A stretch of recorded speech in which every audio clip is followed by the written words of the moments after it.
Hello guys, welcome back to my channel and I hope you are doing well. Guys all know, सभी को पता है कि जो एनटीपीसी के जो एग्ज़ाम है वो 16 मार्च से 27 मार्च तक एग्ज़ाम जो है वो कंडक्ट होने हैं। यानी कि 16 मार्च से 27 मार्च तक जो एनटीपीसी के एग्ज़ाम होने हैं। एनटीपीसी ग्रेजुएट लेवल का जो एग्ज़ाम है वो उसकी बात कर रही हूँ मैं। तो गाइज कल मेरा भी एग्ज़ाम था और मेरा एग्ज़ाम जो था 18 मार्च को था, फर्स्ट शिफ्ट में था। तो फर्स्ट मैं ये बताना चाहूँगी कि जो एग्ज़ाम की जो डिस्टेंस थी, सेंटर की जो डिस्टेंस थी, वो मेरे घर से काफ़ी पास में ही थी। तो इतना दूर नहीं पड़ा था, मेरे लोकल में ही मेरा जो है सेंटर पड़ा था। और अब ये सुना भी जा रहा है कि जो एग्ज़ाम सेंटर है वो लोकल में ही पड़ेगा फॉर गर्ल्स। ठीक है। तो अब मेरा एग्ज़ाम जो था वो फर्स्ट शिफ्ट में मेरा एग्ज़ाम था। अब मैं उसका ऑनेस्ट रिव्यू दूंगी कि मेरा जो एनटीपीसी का एग्ज़ाम था वो कैसा हुआ और कैसे कैसे हमारे क्वेश्चंस आए थे सब्जेक्ट वाइज में, उसके बारे में बताऊंगी। ठीक है। और बाद में जो भी आप लोगों की क्वेरी हो, जो if you have any query regarding this, तो आप लोग कमेंट में कह सकते हैं, पूछ सकते हैं जो भी क्वेरी हो किसी भी टाइप को लेकर। ठीक है। तो मैं बताऊंगी आपको कैसे कैसे मेरा एग्ज़ाम हुआ। ठीक है। तो सबसे पहले तो हमारे जो थे 40 जो क्वेश्चन थे वो जीके के थे, 30 मैथ्स के थे एंड 30 हमारे रीजनिंग के क्वेश्चन थे। यानी कि टोटल जो थे हमारे 100 क्वेश्चन थे।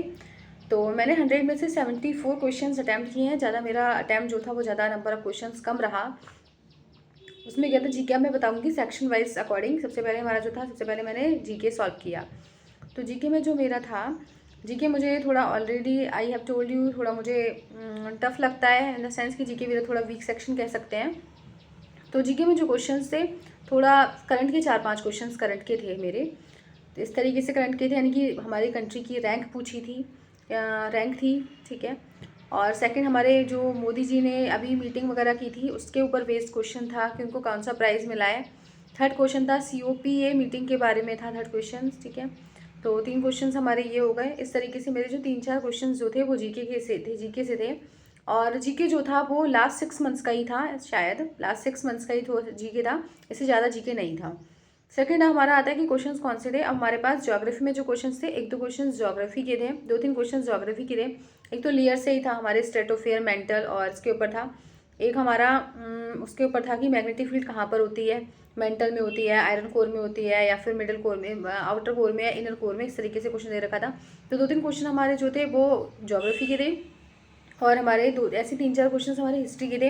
हिस्ट्री के 3-4 क्वेश्चन थे, मतलब क्वेश्चन हिस्ट्री में जो थे वो थोड़े ज़्यादा थे। तो एक क्वेश्चन तो उसमें यही था कि हर्षवर्धन को, हाँ, हर्षवर्धन के राजा से था, एक डायनेस्टी के ऊपर था। 2 क्वेश्चन ये हो गए, एक हर्षवर्धन से एक डायनेस्टी के ऊपर था। और हमारा मतलब 2 के 3 क्वेश्चन इस तरीके से थे, हर्षवर्धन के ऊपर हो गया, डायनेस्टी के ऊपर हो गया, और भी 1-2 क्वेश्चन मुझे ऐसे याद नहीं है, रिकॉल थोड़ा नहीं है। पॉलिटी के ऊपर था हमारे पास, आर्टिकल के ऊपर था कि कौन सा आर्टिकल कौन सा होता है। तो फ्रीडम का आर्टिकल था, आर्टिकल 8, 6, 7। तो ये जो थे मतलब अंडर 15 का ही आर्टिकल में था। तो एक तो ये था। और हमारा एक और भी था, फाइनेंस कमिश्नर वगैरह, इस तरीके से उससे रिलेटेड था क्वेश्चन था। तो 2-3 क्वेश्चन हमारे जो थे वो पॉलिटी के थे। और इस तरीके से मतलब सारा वेटेज जो था वो था कि 4-5 क्वेश्चन से इस तरीके से क्वेश्चन जो है थे आए थे। मुझे जीके के क्वेश्चंस ठीक से याद नहीं है, बट जीके तो जो था मेरा ओवरऑल ज़्यादा ठीक नहीं हुआ जीके में। उसके बाद फिर आता है मैथ्स। मैथ्स ठीक था, 1-2 क्वेश्चन जो है वो ट्रिकी बेसिक हैं, जैसे कि ट्रिकी इन द सेंस मैं आपको बता दूंगी कुछ इस तरीके से क्वेश्चन आ रहा है जो आप लोग कर सकते हैं। एक तो फॉर्मूला बेस्ड क्वेश्चन था, जैसे क्वाड्रेटिक इक्वेशन दे दी, 4x² - 3x + 7। इस तरीके आपको क्वाड्रेटिक इक्वेशन इज गिवन और आपको फाइंड करनी है मैक्सिमम वैल्यू उसकी। तो उसका फॉर्मूला होता है मैक्सिमम और मिनिमम वैल्यू का, जो भी फॉर्मूला है आप उसको देख लीजिएगा। ठीक है। तो मुझे फॉर्मूला उस टाइम में भूल गई थी क्योंकि मेरा रिवीजन नहीं हो पाया, तो मेरा एक सवाल ये वाला छूट गया था।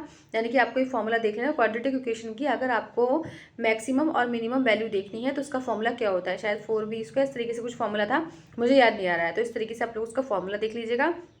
एक क्वेश्चन जो था प्रॉफिट लॉस का था, वो मेरा प्रॉफिट लॉस का भी एक सवाल मेरा छूट गया, उसमें डिस्काउंट भी दे रखा था। इस तरह के डिस्काउंट बेस्ड सवाल था, वो मेरा हुआ नहीं, कुछ मतलब अलग से दे रखा था। एक आदमी ने दो ही, एक 122 सामान लिया है, 500 का लिया है, टोटल 36 का जो है उसको प्रॉफिट हुआ है। एक पर उसने 45 + 66 इस तरीके से सक्सेसिव डिस्काउंट दिया, दूसरे पर 67% का डिस्काउंट दिया है। मतलब इस तरीके से था, तो आपको फाइंड करना था, MP फाइंड करना था इस तरीके से। एक क्वेश्चन वो था।